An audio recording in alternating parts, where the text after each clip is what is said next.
esteja convosco. Ele está no meio de nós. Proclamação do Evangelho de Jesus Cristo segundo João. Glória a vós, Senhor.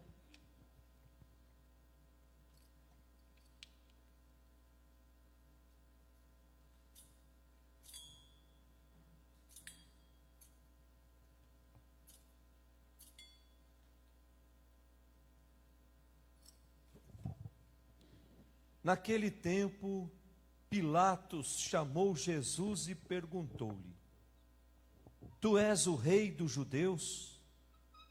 Jesus respondeu: Estás dizendo isso por ti mesmo, ou outros te disseram isto de mim? Pilatos falou: Por acaso sou judeu? O teu povo e os sumos sacerdotes te entregaram a mim. Que fizeste? Jesus respondeu: O meu reino não é deste mundo. Se meu reino fosse deste mundo, os meus guardas lutariam para que eu não fosse entregue aos judeus. Mas o meu reino não é daqui. Pilatos disse a Jesus: Então tu és rei. Jesus respondeu: Tu dizes, eu sou rei. Eu nasci e vim ao mundo para isso, para dar testemunho da verdade.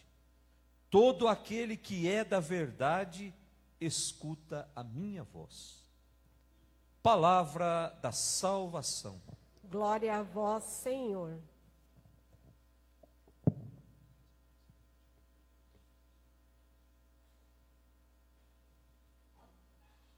Que as palavras do Santo Evangelho perdoem os nossos pecados. Amém. Amém. Podemos sentar.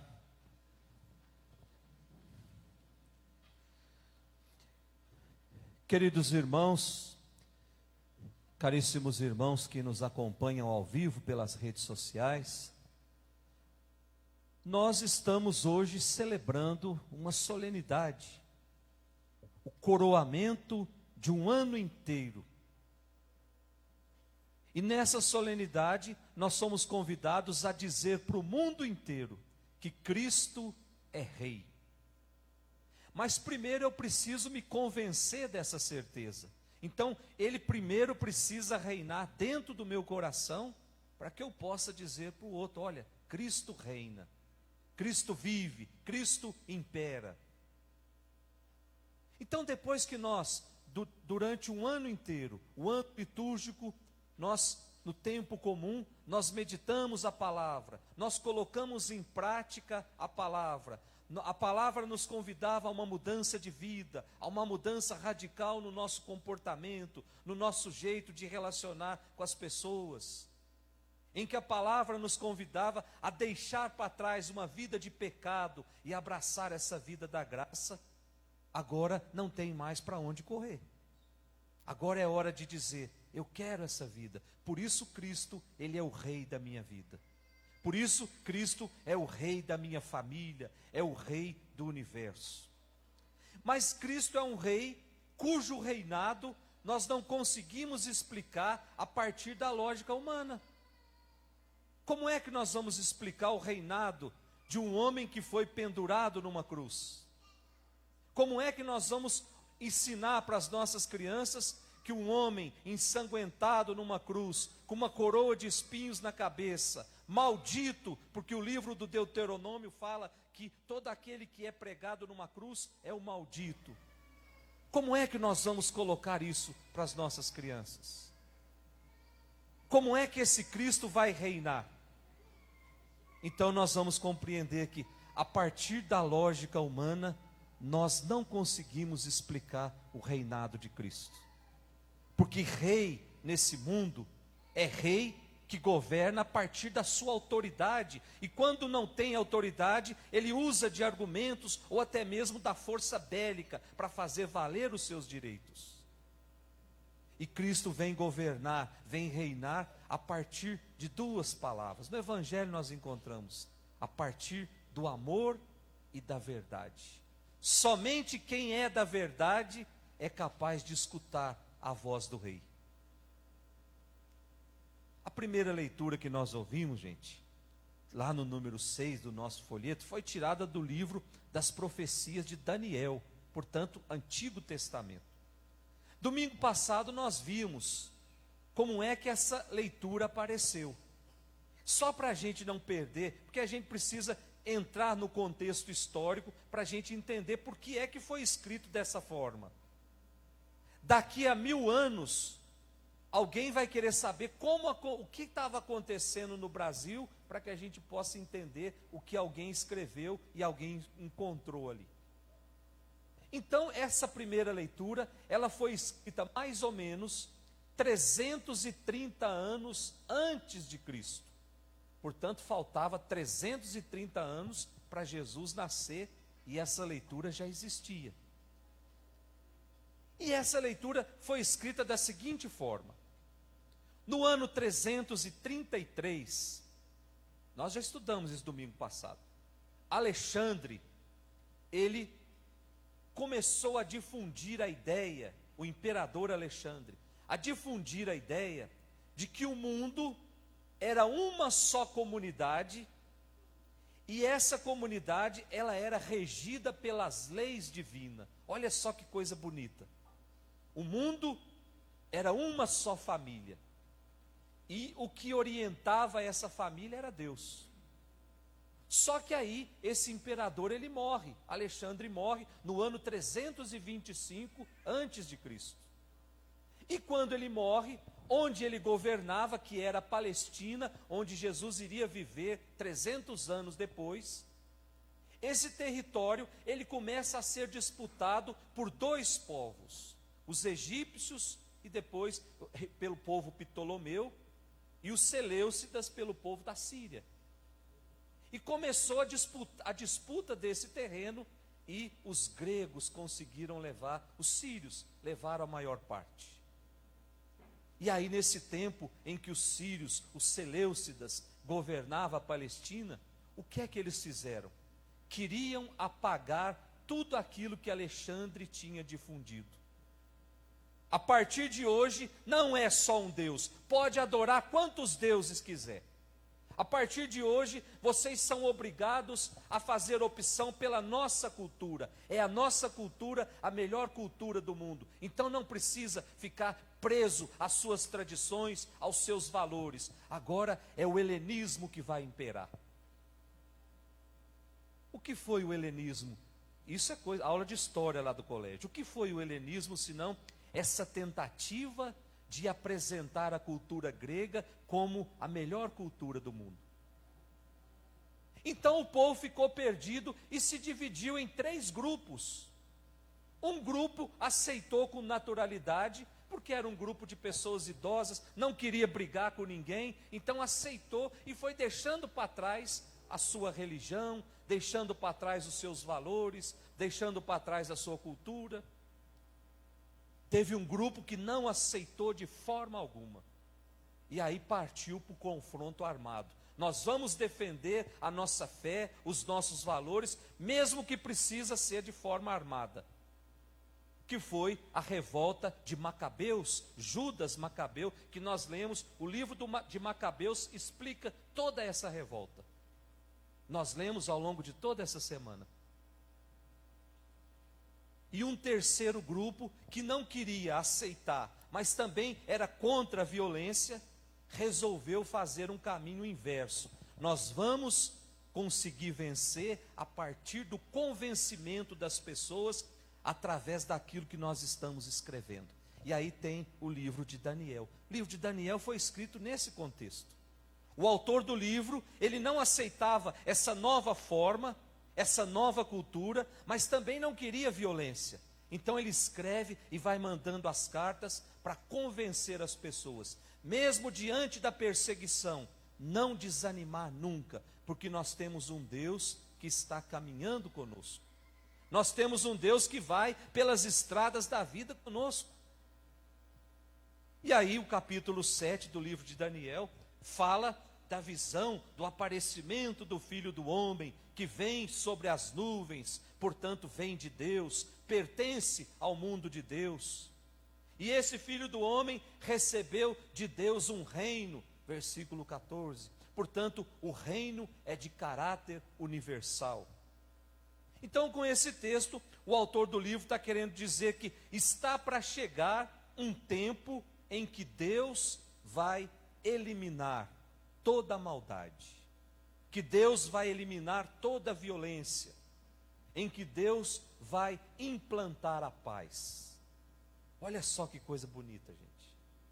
325 anos antes de Cristo, o autor já está dizendo: Deus virá para nos proporcionar a paz. Deus virá para eliminar o mal, para eliminar a violência. Depois da segunda leitura, é tirada lá do livro do Apocalipse de São João, o capítulo 1. A palavra Apocalipse todo mundo já sabe. Eu não vou perguntar aqui, dá vontade de fazer igual um padre fazia. Ele escolhia alguém assim no meio e falava: você, eu vou fazer uma pergunta. E aí a igreja foi esvaziando e ninguém sabia por quê. Mas eu não vou fazer isso porque às vezes a gente fica nervoso quando o padre pergunta alguma coisa. A palavra Apocalipse significa manifestação de algo que está oculto, ou seja, uma revelação.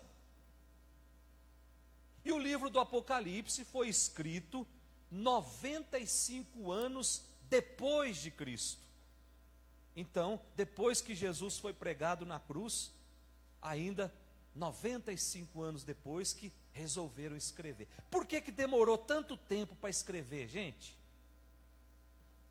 Porque eles acreditavam que Jesus fosse voltar muito breve. Jesus disse: eu vou, mas eu volto. Então, se Jesus vai voltar, por que eu vou me preocupar em ficar escrevendo coisas? E de repente o tempo foi passando, e percebia que Jesus não voltava. Então surgiu a brilhante ideia: vamos deixar escrito para as futuras gerações, para esperar a vinda de Jesus.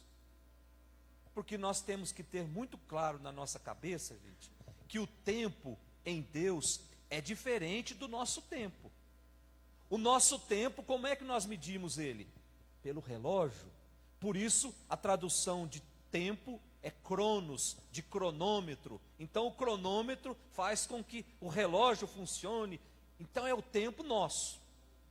O tempo de Deus é uma palavra grega também, que não é o cronômetro. O tempo em Deus é o kairos. É o tempo da graça de Deus.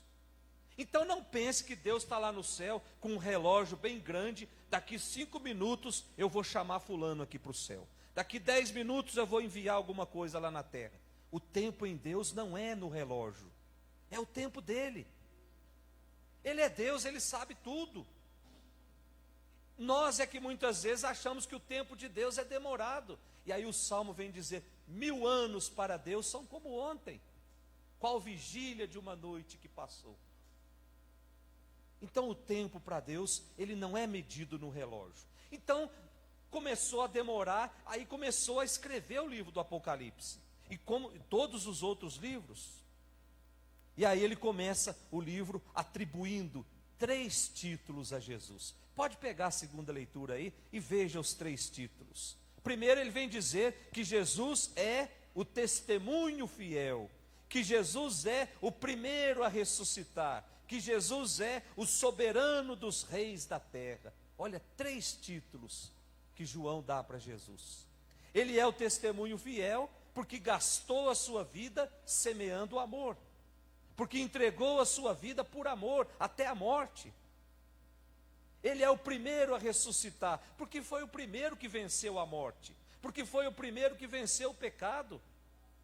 Com isso ele vem nos mostrar que quem vive nos caminhos de Deus não será vencido pelas forças da morte, mas terá como prêmio o céu.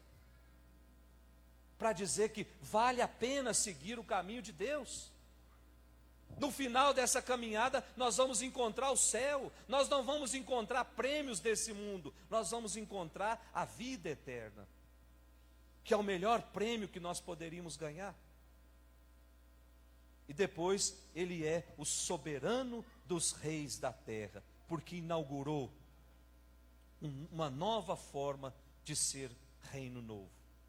onde todos são iguais, onde todos tenham vida em abundância.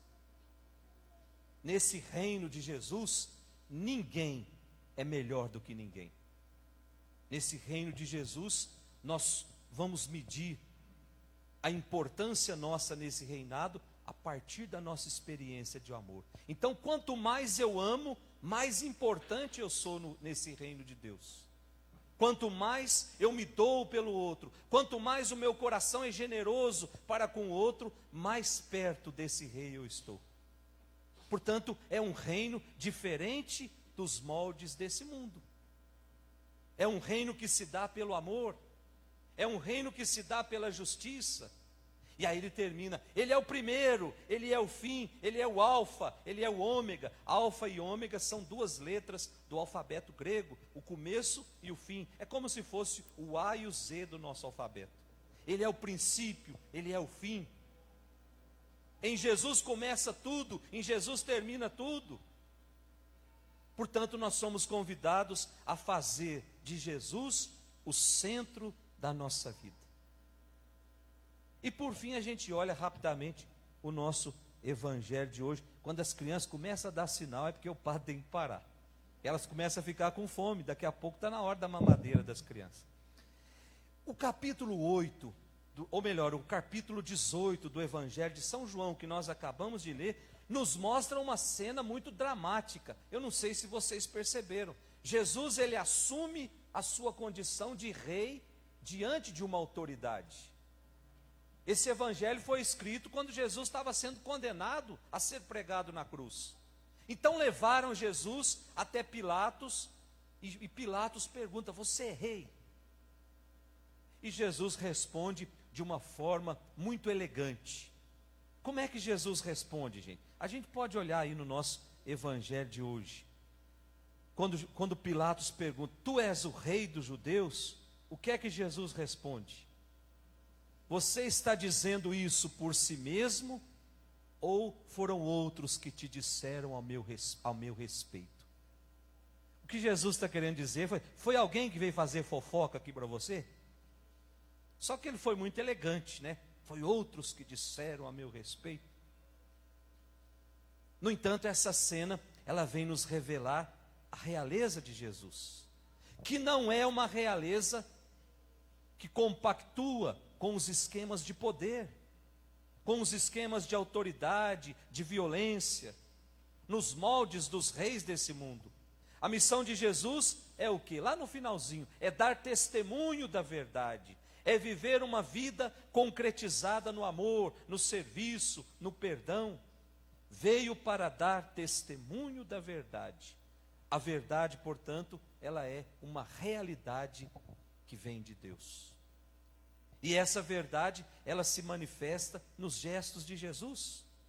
Essa verdade, ela se manifesta nas palavras e nas atitudes de Jesus. E de forma muito especial, essa verdade se revela no amor de Jesus, vivido até o extremo. Então, quando nós olhamos para o crucificado, nós temos que enxergar ali a expressão maior do amor. Não é um homem que foi condenado, um homem que foi amaldiçoado. Ali está a expressão maior do amor. Um amor que foi capaz de fazer com que a sua própria vida fosse entregue. Quem é que tem coragem de levar o amor a essa consequência, a essa extremidade? E quando ele vem pedir: amai-vos como eu vos amei, é um amor doação. É um amor que faz enxergar em Jesus a porta escancarada do céu. Eu não consigo chegar no céu se eu não passar por essa experiência. Eu não consigo entrar no céu se eu não passar por Jesus. Então, se tem alguém oferecendo o céu que não passe por Jesus, não é o céu de Deus. Pode ser o céu da boca da onça. Porque o céu de Jesus, passar por Jesus, me leva para o céu. E agora, o que quer dizer então passar por Jesus? É transformar as nossas dores do dia a dia, é transformar os nossos sofrimentos, é transformar tudo isso em ação de graças. Senhor, eu te ofereço essa dor que eu estou sentindo hoje.